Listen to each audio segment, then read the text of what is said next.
Boa noite, pastor Genivaldo Tavares de Mello, falando de São Paulo, gravando o vídeo de número 228, a ceia do Senhor em nosso lar. Eu gostaria que você nos ajudasse indo lá no YouTube, digitar o meu nome completo, Genivaldo Tavares de Mello, você vai encontrar lá 200 e tantos vídeos que estão postados ali, você dá lá um clique, pode se inscrever ali no canal, e vai me ajudar a divulgar a palavra. Na verdade, eu procuro sempre dar esclarecimentos com relação a muitas coisas que fogem à compreensão de muitos evangélicos, e a Bíblia, ela não é de particular interpretação, mas nós temos um conjunto de fatores que contribuem para o crescimento espiritual, para o nosso bem-estar. Primeiro deles, claro, é a revelação dada pelo Espírito de Deus em nosso coração. O Senhor disse, Ele vos guiará em toda a verdade. Independente se a Bíblia foi escrita no grego, se o Antigo Testamento no hebraico, mas a gente lê e a gente tem uma sintonia com aquilo que o autor, o tradutor, o autor pretendia dizer para nós, e não nos confundimos com absolutamente nada.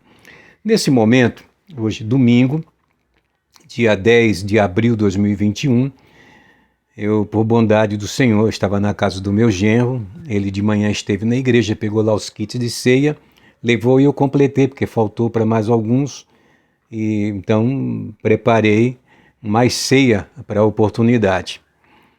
E li com eles o texto da carta de Paulo aos Coríntios, quando Paulo, lá no capítulo 11, ele descreve as peculiaridades desse momento em relação à celebração da ceia do Senhor, que ele trata como um memorial, e Jesus também trata como memorial. Fazer isto em memória de mim. Alguns chamam a ceia de sacramento, ou seja, aquilo que é sagrado.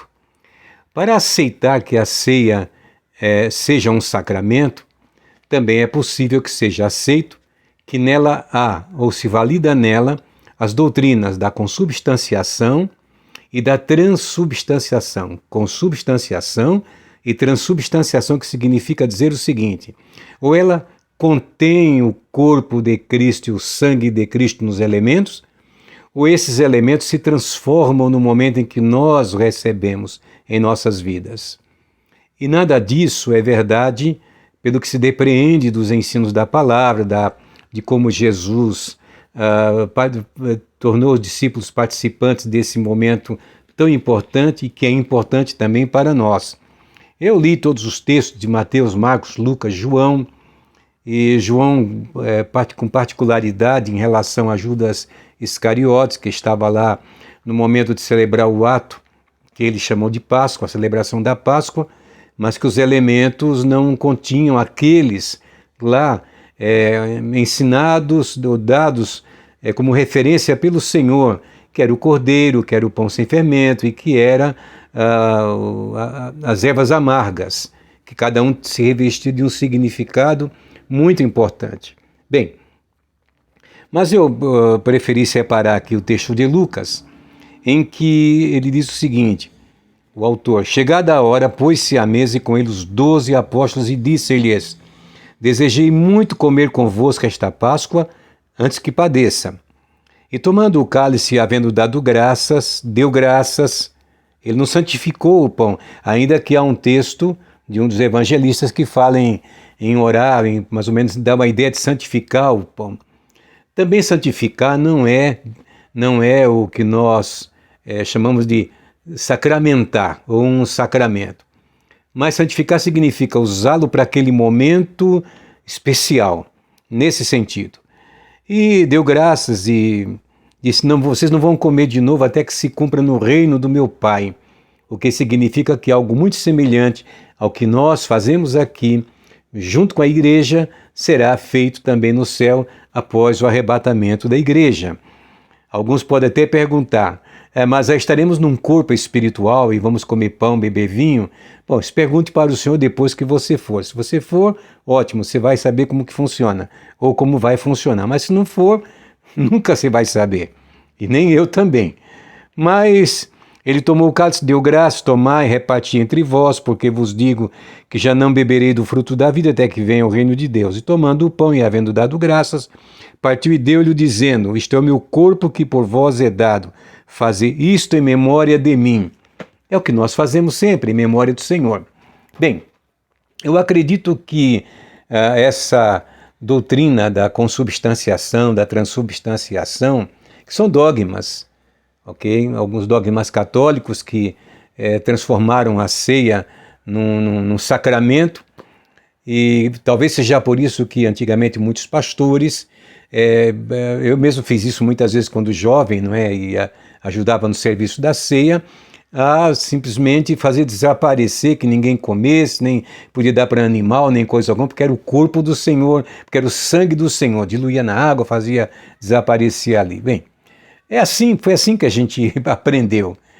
E eu creio que esse crescimento espiritual, essa visão, não uma visão nova, a mesma visão, nós é que estávamos distanciados dessa verdade.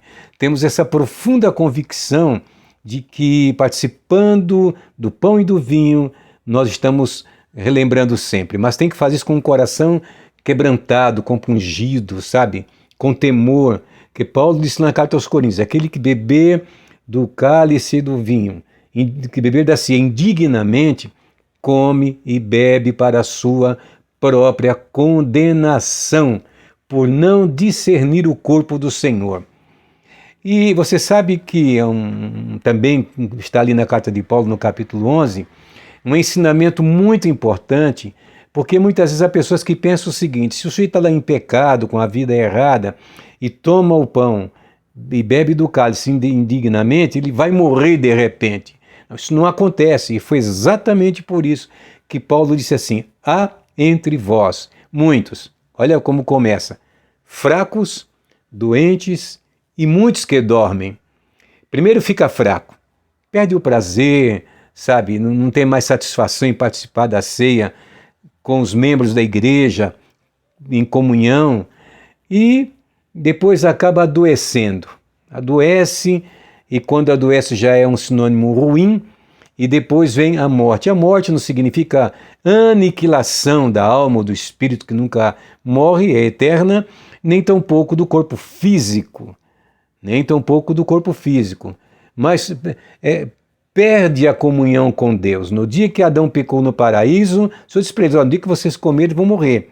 E morreram, ou seja, perderam a comunhão com Deus, passaram a ver fisicamente, inteligentemente, mas sem comunhão com Deus, até em que Deus os tenha resgatado. Bem, com relação a ceia em casa, circunstancialmente, recebemos do Senhor a ceia em casa e a tomamos. E é também exatamente por isso que eu me incomodo muito e digo: não se pode deixar a ceia que foi celebrada no sábado à noite ou no domingo de manhã para levar para os enfermos na outra semana, porque descaracteriza aquilo que foi servido na igreja, que foi orado pelo pastor, junto com a igreja, dado graças, etc. E o membro da igreja que recebe uma semana depois já não tem mais certeza se é aquele mesmo pão e o vinho. Não que isso, de uma certa forma, traga algum dano, algum prejuízo. O que é importante é que seja feito na medida da fé de cada um. Se tiver um presbítero, por exemplo, levando ceia para esses enfermos, ele pode dar graça pelo pão, ele pode partir, porque é um serviço de ofício do presbitério, muito mais do que de um pastor. Aliás, lembrando que todo pastor é presbítero, na essência. Pastorado é dom, entendeu? Pois bem, então participar da ceia em casa, hoje eu tive com minha pressão um pouco alterada, acabei impossibilitado até de buscar a minha parte, mas meu genro foi, trouxe para nós, me senti feliz, participamos, li a palavra e falei algumas coisas mais para a alma deles e para a minha também, mas participar da ceia em casa é uma questão de circunstância ou por enfermidade. A prática comum é estarmos reunidos. Quando vos ajuntais, o próprio pronome já fala de quantidade, tá certo? Então, é juntos na igreja, em comunhão. Olha, eu prezo extremamente, eu não vou dizer que seja o melhor culto da igreja, porque o culto fazemos nós. Ele pode ser bom ou ruim, dependendo do que você está fazendo na igreja. Então, se você não estiver cultuando, estiver brincando, conversando, no celular, digitando, recebendo, trocando mensagem, você não está adorando Deus, não está fazendo o culto não existiu para você. Você foi lá um ouvinte, sentou no banco e ouviu. Mas estar juntos, adorando o Senhor e participando da ceia é o melhor momento da igreja, é o momento do crescimento espiritual. Portanto, Deus abençoe suas vidas, tenhamos o cuidado com os ensinos bíblicos, com essas orientações, estão na palavra. Eu poderia até fazer um estudo bíblico baseado nisto, mas são 10 minutos de comentário aqui, eu tenho certeza que fará valer para você como um bem para a sua alma, como faz para a minha também. Grande abraço, Deus abençoe a todos, no nome de Jesus.